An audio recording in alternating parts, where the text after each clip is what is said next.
하나님은 부르신 자를 세워 가십니다. 올해 우리 교회는 꿈미라는 이제 프로그램을 가지고 이제 전체 교회 학교가 한 가지의 이제 그런 프로그램을 가지고 모두가 다 같은 본문을 가지고 매주 설교를 하고 가정까지 이어지고 셀도 그렇게 하고 진행을 하고 있습니다.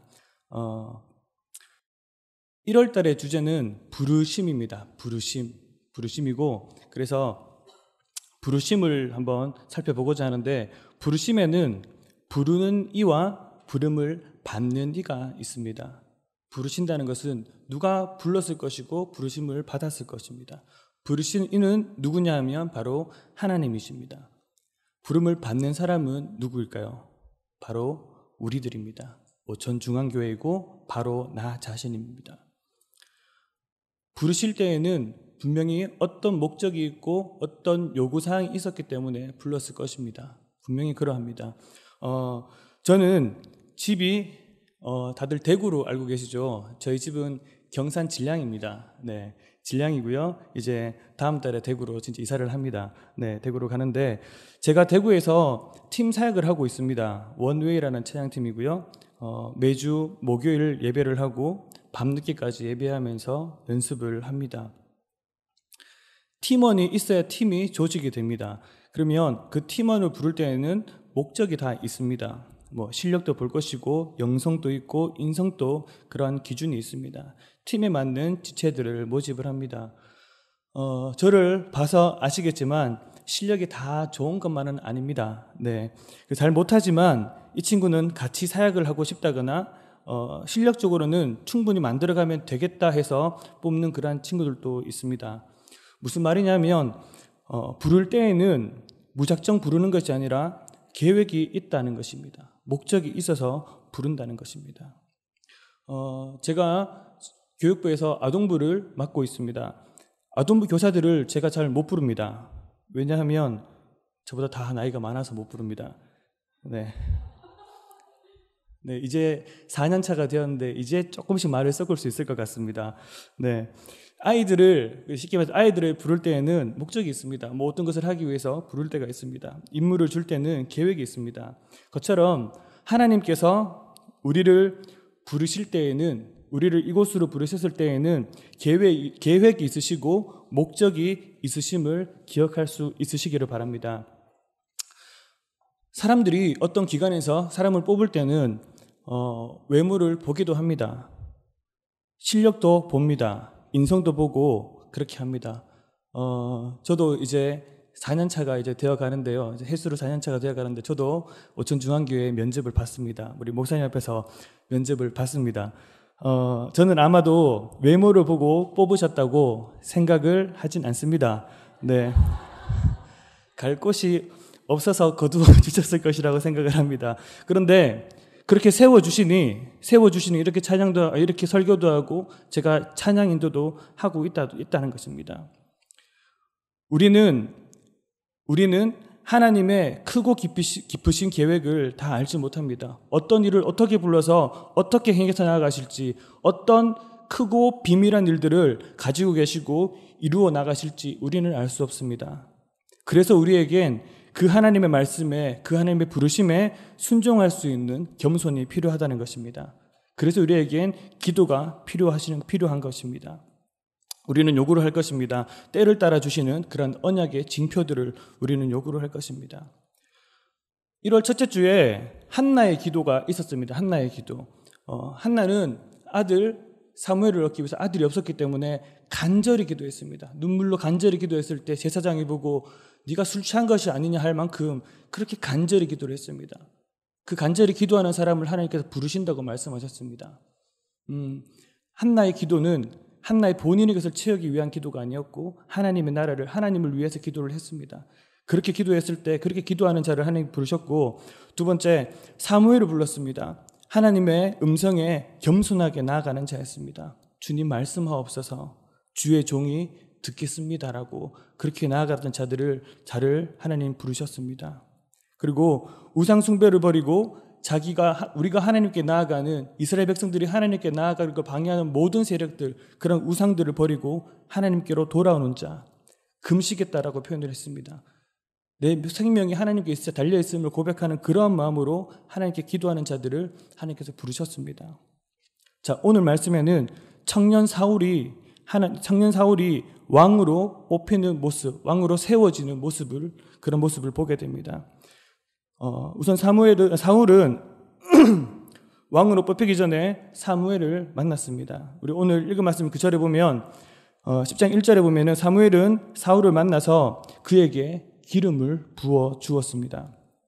기름을 부어 준다는 것은 사람이 사람을 세우는 것이 아니라, 사람이 왕을 세우는 것이 아니라 하나님께서 왕을 세우신다는 의미였습니다. 하나님은 외모를 보시는 것이 아니라 중심을 보시고 사람을 선택하십니다.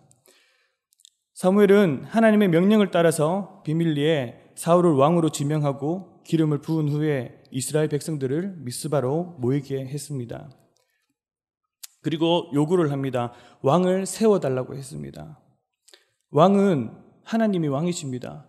그리고 하나님은 그 이스라엘 백성들을 출애굽에서 그런 모든 고통에서 건져내셨을 때 하나님의 사람들을 통하여서 사사들을 세우셔서 분명히 다 이루어 주었음에도 불구하고 사람들은 그럼에도 왕이 세워지기를 바랬습니다. 그래서 그들의 애원해서 결국은 왕이 세워지게 됩니다. 여러분들은 우리를 애굽에서 구원해내신 하나님의 은혜를 잊어버리고 왕을 세워달라고 요청하였습니다. 그래서 이제 그 왕을 뽑고자 합니다. 사무엘은 제비를 뽑았습니다. 그 당시 제비를 뽑는 행위는 하나님의 뜻을 분별하기 위해 자주 사용된 방법이었습니다. 제비를 뽑았더니 베냐민 지파가 뽑혔고 그 중에 미드리의 가족이 뽑혔습니다. 마지막으로 그 중에서 기스의 아들 사울이 뽑혔습니다. 제비 뽑기의 결과에 따라 무리 중에서 사울을 찾았지만 사울의 모습은 보이지 않았습니다. 오늘 읽은 말씀처럼 사울은 진보다리 사이에 숨어 있었습니다. 하나님께서 진보다리에 숨어 있는 사울을 알려주었습니다. 이스라엘 백성들은 키가 크고 키가 어깨보다 한 정도가 이만큼이 더 크고 외모가 준수한 사울을 보고 우리 왕이다 하고 만세하며 환영했습니다. 이스라엘 백성들은 자신들이 의지하고 따를 만한 왕이 세워졌다면서 기뻐하는 모습을 오늘 성경을 통해서 볼 수가 있습니다. 하나님은 전지전능하시기 때문에 모든 것을 다 능히 행할 수 있으십니다. 하지만 하나님이 이렇게 왕을 세우시고 사람을 세우시는 데는 하나님께서 그런 사람을 통해서 역사하시기 때문입니다. 하나님은 가장 작은 지파이고 미약한 집안이라고 생각하는 사울을 들어 왕으로 세웠습니다. 하나님은 사무엘을 보내서 사울의 머리에 기름을 붓게 하셨습니다. 이에 사무엘이 기름병을 가져다가 사울의 머리에 붓고 입맞추며 이르되 여호와께서 내게 기름을 부으사 그의 기업의 지도자로 삼지 아니하셨느냐. 좀 전에도 말씀을 드렸지만 사무엘을 통해서 사울의 머리에 기름을 붓게 하신 이유는 사람이 왕을 임명한 것이 아니라 하나님께서 왕을 세우셨다는 것을 보여주기 위함이었습니다. 하나님께서 사울을 선택하신 첫 번째 목적은 사사들을 세우신 목적과 같이 하나님의 언약 백성인 이스라엘 백성들을 구원하기 위해서였습니다. 그렇다면 하나님이 사람을 세우시는 조건은 어떻게 될까요? 세상 사람들은 외모가 준수하고 키가 크고 능력 있는 사람을 리더로 세워져야 한다고 생각하지만 하나님은 외모를 보지 않고 마음의 중심을 보십니다. 하나님은 낮고 낮은 자를 들어 사용하셔서 높은 자들을 부끄럽게 하시는 분이십니다. 다시 말하면 능력이 있어서 우리가 선택을 받은 것이 아니라 하나님의 은혜로 선택받은 것임을 우리는 기억을 해야 된다는 것입니다. 그러기에 하나님께 부름받은 사람이라면 자신의 능력을 의지하는 것이 아니라 하나님을 의지하고 주신 재능으로 최선을 다해야 할 것입니다. 찬양의 재능이 있다면 찬양으로 하나님께 영광 올려드리는 것이고 지혜가 있다면 주신 지혜로 하나님께서 원하시는 곳에 사용하는 것이 하나님의 사람됨이라는 것입니다. 못한다는 말을 할 수가 있습니다. 모세도, 그 위대한 모세도 하나님께서 모세를 부르셨을 때 저는 부족합니다. 저는 부족하고 저는 입이 우둔한 자입니다라고 여러 차례 거절하고 아닙니다라고 했습니다. 그러나 하나님께서 여러 하나님의 징표를 나타내 주시며 그렇게 해서 결국 출애굽의 역사를 감당하는 인물로 하나님께서 만들어 가셨습니다. 하나님 앞에서 겸손이란 것은 내가 못한다고 해서 끝까지 안 하는 게 겸손이 아닙니다. 그러나 못한다 하더라도 잘 못한다 하더라도 예수 그리스도의 보혈을 의지해서 두 손 들고 나아갑니다. 주님, 내가 여기 있습니다 라는 그런 순종하는 믿음이 필요합니다. 이것이 진정한 겸손입니다. 예를 들어서 목사님께서 저한테 찬양 인도를 좀 하라라고 말씀을 하셨는데 제가 저는 못합니다. 이거는 겸손이 아니라는 것입니다. 여호와여, 이제 주는 우리 아버지시니이다. 우리는 진흙이요 주는 토기장이시니 우리는 다 주의 손으로 지으신 것이니이다. 우리의 모습을 만들어 가시고 우리의 모습을 세워 가실 것입니다. 교사로 부르셨다면 교사의 모습으로 세워 가시고 만들어 가시고, 찬양대로 부르셨다면 찬양대로 만들어 가실 것입니다. 섬기는 자면 섬기는 모습으로 만들어 가실 것을, 그렇게 만들어 가심을 우리가 기억을 해야 될 것입니다. 그래서 내가 하나님의 부르심을 받아 세워진 하나님의 자녀인 것을 기억하고 하나님께 영광 올려드리는 그런 오천중앙교회 모든 성도님들 될 수 있기를 바랍니다. 네, 하나님은 겸손한 자를 세우셔서 사용을 하시는 분이십니다. 사울도 처음에는 겸손한 사람이었습니다. 사무엘이 찾아와서 너를 왕으로 세울 것이다 라고 말했을 때 사울이 대답했습니다. 나는 이스라엘의 지파의 가장 작은 베냐민 사람이 아닙니까? 또 나의 가족은 베냐민 지파 모든 가족 중에서 가장 미약하지 아니합니까? 당신이 어찌하여 내게 이같이 말씀하십니까? 라고 기록이 되어 있습니다. 그렇게 겸손하게 나아갔습니다. 사울은 자기의 지파가 베냐민 작은 지파이고 지파 중에서도 가장 미약한 지파라고 겸손했습니다. 또한 미스바에서 제비 뽑기로 그렇게 왕이 되었을 때에도 진보다리 사이에 숨어있던 사람이었습니다. 그러므로 그들이 또 여호와께 묻되 그 사람이 여기 왔나이까? 여호와께서 대답하시되 그가 진보다리들 사이에 숨었느니라 하셨더라. 사울은 왜 진보다리에 숨었을까요? 사울은 스스로 자기가 왕이 될 자격이 없다고 생각했기 때문에 진보다리 사이에 숨어 있었던 것이었습니다. 이처럼 하나님은 자신 있다고 생각하는 사람들보다 하나님의 은혜 없이는 할 수 없다고 생각하는 사람들을 부르신다는 것입니다. 하나님은 그런 사울을 선택하셔서 새 사람으로 변화시키시고 또 사용하여 주셨습니다.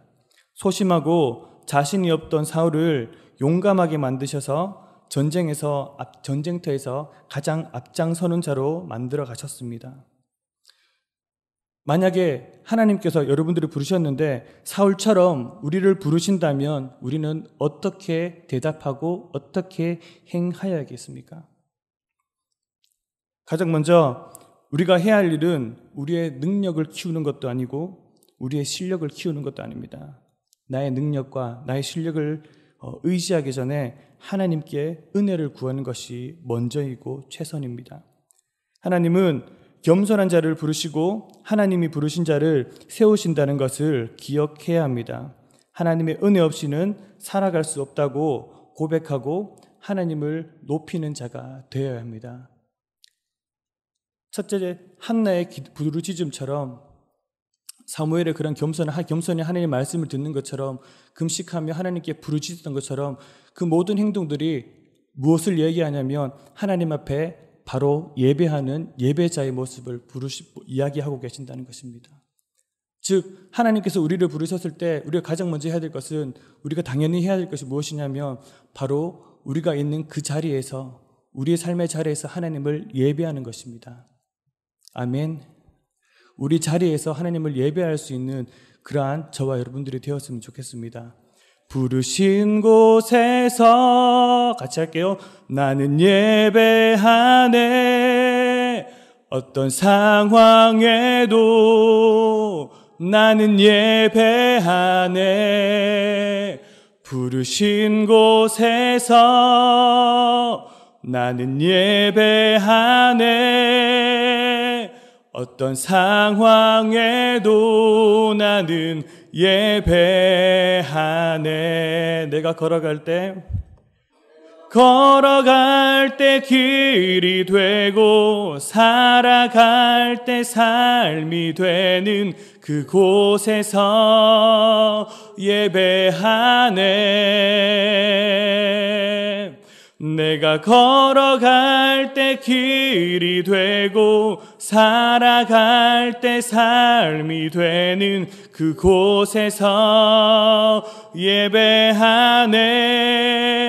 부르신 곳에서 나는 예배하네. 어떤 상황에도 나는 예배하네. 부르신 곳에서 나는 예배하네. 어떤 상황에도 나는 예배하네. 아멘. 부르신 곳에서 하나님을 예배하는 그러한 저와 여러분들이 될 수 있기를 바랍니다. 하나님은 하나님의 계획 속에서 우리들을 부르시고 우리들을 세우시고 우리로 하나님의 일들을 행하게 하십니다. 우리가 해야 할 것은 하나님의 말씀대로 순종하며 나아가는 것입니다. 한나처럼 간절히 기도하고 겸손히 하나님의 말씀을 듣고 우상을 버리고 금식하며 생명이 하나님께 달려있음을 고백하는 마음으로 하나님께 돌이키고 하나님의 부르심에 순종하며 하나님의 계획들을 이루어가는 그러한 오천중앙교회 모든 식구들 새로운 한 해가 될 수 있기를 예수님의 이름으로 부탁을 드립니다. 기도하겠습니다. 하나님,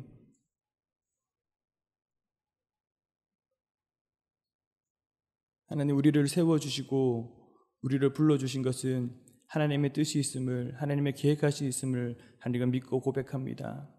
우리는 부족하지만 하나님 우리를 세우셔서 하나님 일들을 행하게 하시오니 하나님 우리에게 순종할 수 있는 믿음들 더해 주시고 겸손할 수 있는 마음들 더해 주시고 하나님을 먼저 찾고 하나님을 의지할 수 있는 마음들 허락해 주실 때에 우리에게 맡겨진 일들을 잘 감당하여 하나님 앞에 칭찬받는 우리들이 될 수 있도록 하나님 은혜를 허락하여 주옵소서. 우리 삶 속에서 하나님을 언제나 예배하게 하여 주시고 그 예배함 속에 하나님의 예수님 이야기가 가득 찰 수 있는 그런 우리의 삶이 될 수 있도록 하나님 은혜를 허락하여 주옵소서. 이 모든 말씀을 살아계신 예수님의 이름으로 기도하옵나이다. 아멘.